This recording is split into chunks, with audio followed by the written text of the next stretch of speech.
Selamat datang di podcast Ngobrol Sehat Pelayanan Publik. Di episode kali ini kita akan membahas tema good practice and bad practice dalam mewujudkan smart governance di lingkungan kesehatan. Kita akan ngobrol tentang dua hal sering kita temui di rumah sakit, yaitu pentingnya hand hygiene atau kebersihan tangan dan juga sistem antrian pelayanan pasien. Nah, dua hal ini kelihatannya sangat sederhana ya, tapi sebenarnya sangat berpengaruh terhadap kualitas pelayanan dan keselamatan pasien. Hari ini kita sudah hadir beberapa narasumber seperti Kak Reza dan Kak Ayu. Hai Kak Ayu. Hai Kak Reza. Halo. Lalu ada Kak Indah dari bagian Poli yang satu instansi juga dengan mereka. Halo Kak Indah. Halo. Dan kemudian terakhir juga ada Kak Nina dari farmasi dari instansi yang berbeda. Halo Kak Nina. Halo Kak. Oke, terima kasih ya sudah bergabung.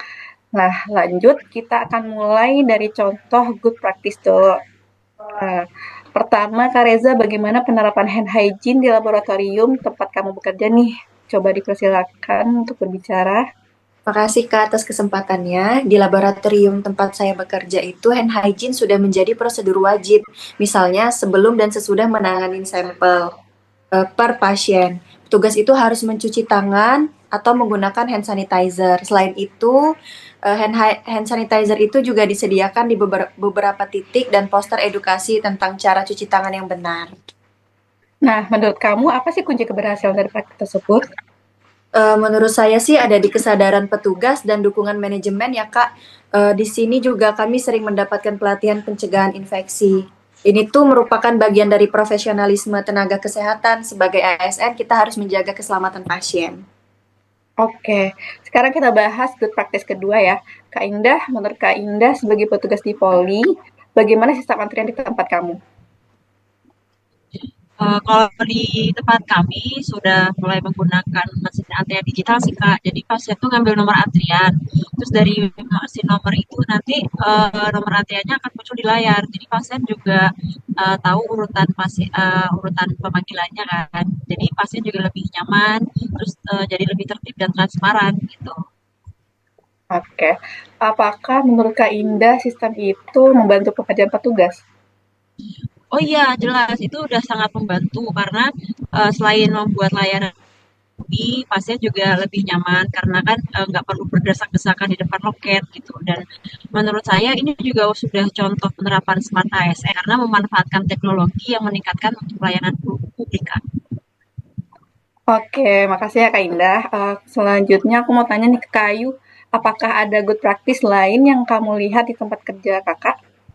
Ada sih. Jadi di instansi kami itu udah mulai memperbaiki kayak koordinasi antar unit, misalnya antara poli, laboratorium, ataupun di farmasi. Nah, jadi habis pasien diambil darah, itu tuh nggak perlu nunggu hasil lagi. Jadi hasil tuh udah bisa dibaca di bagian masing-masing, kayak di poli ataupun di farmasi tadi. Jadi antrian di lab itu nggak numpuk, gitu, Kak. Jadi pelayanannya jadi lebih cepat ya? Iya, karena juga kita ada kolaborasi antar unit gitu ya. Kalau misalnya sistem ini diperluas ke unit lain, jadi pelayanan di RS kita bisa lebih efisien gitu. Oke, sekarang kita bahas mengenai bad practice yang masih sering terjadi. Kalau menurut Kak Nina nih, dari sisi farmasi, bagaimana pengalaman yang sering terjadi di tempat Kakak? Baik Kak, kalau misalnya di tempatku sih di farmasi salah satu masalahnya tuh yang sering terjadi tuh kayak penumpukan pasien gitu Kak, karena sistem antriannya belum tertata dengan baik Kak. Menurut Kakak penyebabnya gimana, Kak? Kenapa ya, Kak, ya? Biasanya tuh karena sistem antriannya belum terintegrasi dengan unit lain. Misal di pendaftaran ada nomor antrian, di farmasi pun beda nomor antriannya gitu Kak. Jadi terjadi antrian yang tidak teratur gitu. Oke, sekarang aku mau tanya lagi ke Kak Ayu nih, bagaimana dengan hand hygiene? Apakah masih ada bad practice-nya? Masih sih, jadi kadang ada beberapa petugas itu yang lupa nih ngelakuin hand hygiene. Apalagi pas lagi rame-ramenya ya, itu tuh bukan karena sengaja sih, tapi karena kita tuh sibuk gitu sama kebiasaan kita tuh yang kurang disiplin sih sebenarnya. Gitu, Kak. Oke, kalau gitu bagaimana solusi agar masalah seperti ini tidak terulang? Gimana sih menurut Kak Reza? Menurut saya sih perlu pengawasan dan edukasi yang rutin ya Kak ya, supaya hand hygiene ini benar-benar menjadi kebiasaan tenaga kesehatan. Kalau menurut Kak Indah gimana, Kak? Kalau menurut saya untuk sistem antrian itu perlu digitalisasi yang lebih baik lagi ya. Jadi pengambilan nomor antrian itu sudah terintegrasi antara poli, kemudian lab dan farmasi. Jadi pasien nggak perlu ngambil nomor antrian double lagi. Gitu. Kalau menurut Kak ini sendiri gimana nih? Kalau menurut saya sih penting adanya SOP ya Kak ya, yang jelas SOP yang jelas dan kerjasama antar unit pelayanan.